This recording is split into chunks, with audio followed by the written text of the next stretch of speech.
EVM पर NDA के झूठे दावों की चुनाव आयोग ने खोली पोल। ईवीएम और वीवीपैट में नहीं थी कोई गड़बड़ी।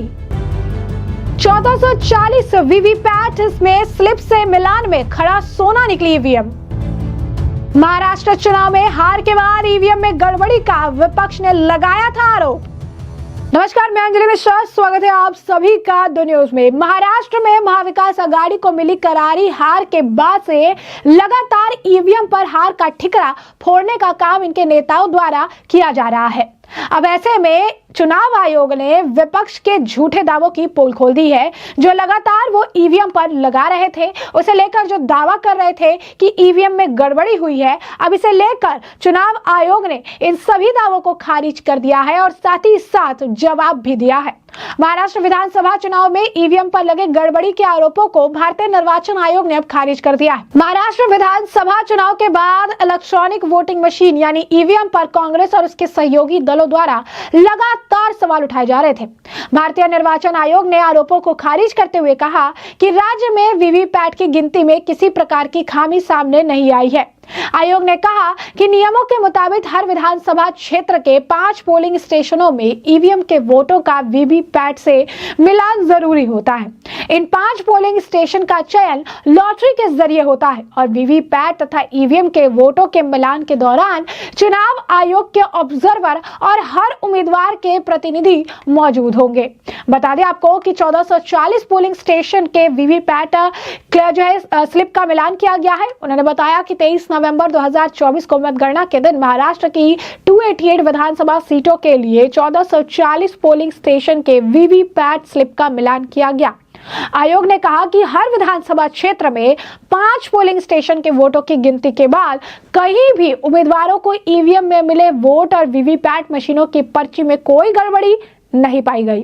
सभी 36 जिलों से जिला निर्वाचन अधिकारी की रिपोर्ट आ चुकी है। चुनाव आयोग का कहना है कि इस प्रक्रिया में पूरी होने से संबंधित दस्तावेज पर सभी उम्मीदवारों के प्रतिनिधियों ने हस्ताक्षर यानी सिग्नेचर भी किए हैं। यह पूरी प्रक्रिया एक अलग कमरे में हुई है जहां विशेष सुरक्षा व्यवस्था की गई थी। पूरी प्रक्रिया सीसीटीवी कैमरे में कैद की गई है और इसकी रिकॉर्डिंग सुरक्षित जो है रखी गई है। महाविकास आघाड़ी ने ईवीएम में गड़बड़ी का आरोप लगाया था। बता दें आपको कि जब तक 5 पोलिंग स्टेशनों पर वीवीपैट और ईवीएम के वोटों के मिलान की प्रक्रिया पूरी नहीं हो जाती, विधानसभा क्षेत्र की गिनती प्रक्रिया पूरी नहीं मानी जाती और ना ही चुनाव परिणाम की घोषणा की जाती है। चुनाव आयोग ने कहा कि सभी 288 विधानसभा सीटों पर इस प्रक्रिया का सख्ती से पालन किया गया है। बता दें कि महाराष्ट्र विधानसभा चुनाव में करारी हार झेलने के बाद विपक्षी गठबंधन महाविकास आघाड़ी ने ईवीएम में गड़बड़ी के आरोप लगाए थे। खासकर कांग्रेस और शरद पवार के नेतृत्व वाली एनसीपी ने भविष्य में ईवीएम की जगह बैलेट पेपर से मतदान कराने की मांग जो है की। चुनाव आयोग ने बताया कि संबंधित जिला निर्वाचन अधिकारियों से मिली रिपोर्ट के अनुसार वीवीपैट पर्ची गणना और ईवीएम नियंत्रण इकाई गणना के बीच कोई विसंगति नहीं पाई गई।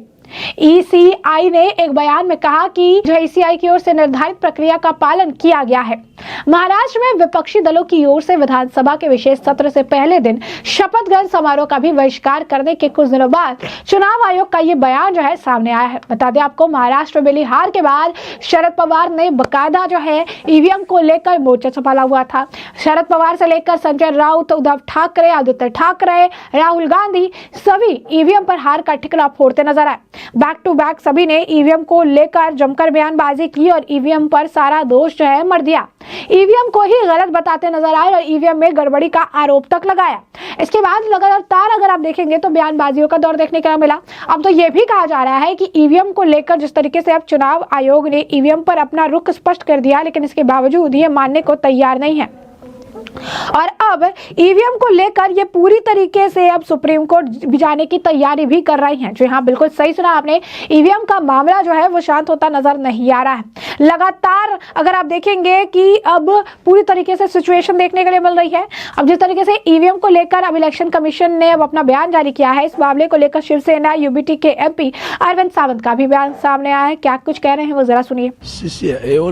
Election commission has ever spoken truth or brought the truth in front of the people of India. So many claims were made during election itself. Fraudulent actions were taken by the authorities as well as by there were serious complaints from the candidates, the party members.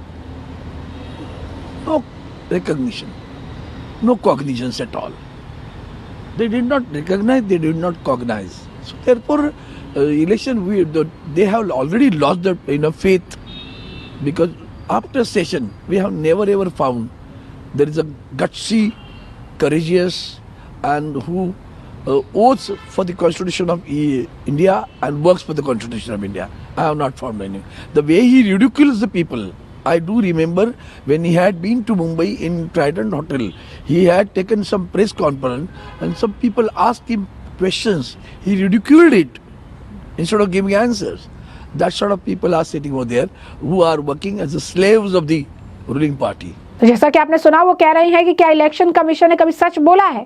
इतने सारे complain हुए हैं, parties ने candidate से इतने सारे complain किए हैं, लेकिन कुछ भी इसके लिए जो है नहीं लिया गया। इसे लेकर कोई एक्शन जो है नहीं लिया गया। तो इलेक्शन कमीशन कितना सच बोल रहा है, कितना झूठ बोल रहा है, ये बात सभी को पता है। वहीं इस मामले को लेकर कांग्रेस के प्रेसिडेंट नाना पटोले का भी बयान सामने आया है। उन्होंने भी कहा कि ईवीएम और इलेक्शन कमीशन में किसी भी तरीके से अब आम जनता को विश्वास नहीं रह गया है कि इलेक्शन कमीशन जो है अब इसमें इंटरफेयर कर रहा है, सारी चीजें देख रहा है, और अब हमें लगता है कि हमें जो है अपनी आवाज सुप्रीम कोर्ट में उठाने की जरूरत है। भाई, ईवीएम पे लोगों का विश्वास नहीं, भरोसा नहीं है, और चुनाव आयोग इसमें दखल नहीं ले रहे हैं, और इसलिए ये आवाज माननीय सुप्रीम कोर्ट तक हम पहुंचाएंगे। सुप्रीम कोर्ट से हम जजमेंट लेंगे, क्योंकि ये जनभावना है, और जनभावना को आदर करना, उनका सम्मान करना हमारा काम है, और हम करेंगे। तो अगर आप देखेंगे तो ये बहुत बड़ी बात है कि इस तरीके से अब इलेक्शन कमीशन के जवाब देने के बावजूद ये मानने को तैयार नहीं है, और इसे लेकर पूरी तरीके से अब सुप्रीम कोर्ट जाने की बात भी कहते नजर आ रही है, जो ये बता रहा है कि इनके दिमाग में किस तरीके से हार का ठिकरा फोड़ने के लिए, हार से बचने के लिए एकमात्र उपाय जो बच गया है वो सिर्फ और सिर्फ ईवीएम है। वहीं से लेकर कांग्रेस के एक और नेता है विजय वेटीवार, उनका भी बयान है, क्या कह रहे हैं वो जरा सुनिए। अभी ईवीएम का फिर सब ईवीएम बोलेंगे। नहीं, देखिए, ईवीएम पे भरोसा तो नहीं रहा है। विश्वास की बात जो होती है, हिंदुस्तान छोड़कर, भारत छोड़कर पूरे वर्ल्ड में, दुनिया में कहीं पे भी ईवीएम का वापर नहीं हो रहा है। तो इतना विश्वास क्या है? लोग चिल्ला रहे हैं कि रिजल्ट जो आ रहे वो जनता के रिजल्ट नहीं है, पब्लिक का ओपिनियन जो है वो अलग है। तो ऐसे स्थिति में इसके ऊपर विश्वास की बात होती है। तो दुनिया ने जब नकारा है तो हम क्यों ना इसको नकार दें? इस मांग को लेकर हम लोग सुप्रीम कोर्ट में जाना चाहते हैं, और निश्चित रूप से सुप्रीम कोर्ट इसके बारे में ध्यान देगा, ऐसा हमारा विश्वास है। होने दीजिए। डेमोक्रेसी में देखो, इंडिया आघाड़ी में 25-30 पार्टियां काम करती है, एक साथ में हम लोगों ने चुनाव को सामने गए थे, और ऐसे में अगर सब लीडर एक साथ आकर नया नेता की बात करते हैं तो ये चर्चा होना चाहिए। और ये कोई नेता एक ही पार्टी का रहे, ऐसा भी कोई बंधन नहीं है। चर्चा में जो निर्णय होगा वो सबको मानना पड़ेगा, उसमें कोई बड़ी बात नहीं है। तो जैसा कि आपने विजय वेटीवार को सुना, उन्होंने तो कहा है साफ तौर पे हमें कोई भरोसा नहीं है, अब इस चीज के लिए जो है सुप्रीम कोर्ट का रुख करेंगे। अब इस मामले पर जो है सुप्रीम कोर्ट जाएंगे, सुप्रीम कोर्ट जाकर हम इस मामले को सामने रखेंगे। इलेक्शन कमीशन पर किसी को भरोसा नहीं है, ईवीएम पर जो है किसी को भरोसा नहीं है, हम इसे आगे तक ले जाने का काम करेंगे और जनता को जो है चीजें बताएंगे। तो साफ तौर पर जो आप देखेंगे तो विपक्ष लगातार, खासकर राहुल गांधी, संजय राउत, उद्धव ठाकरे, शरद पवार, अब महाराष्ट्र में मिली उनको जो आप कह सकते हैं शर्मनाक हार जो मिली है, इस हार का ठिकरा ईवीएम पर फोड़ते हुए अब सुप्रीम कोर्ट का रुख करने की बात भी करते नजर आ रही हैं। तो ऐसे में हमने आपको जो पूरा मामला है बड़े विस्तार से बताया कि ये पूरा मामला क्या है। इस मामले पर अब आपकी भी जो राय हो हमें कमेंट सेक्शन में कमेंट करके जरूर से जरूर साझा करिएगा। धन्यवाद।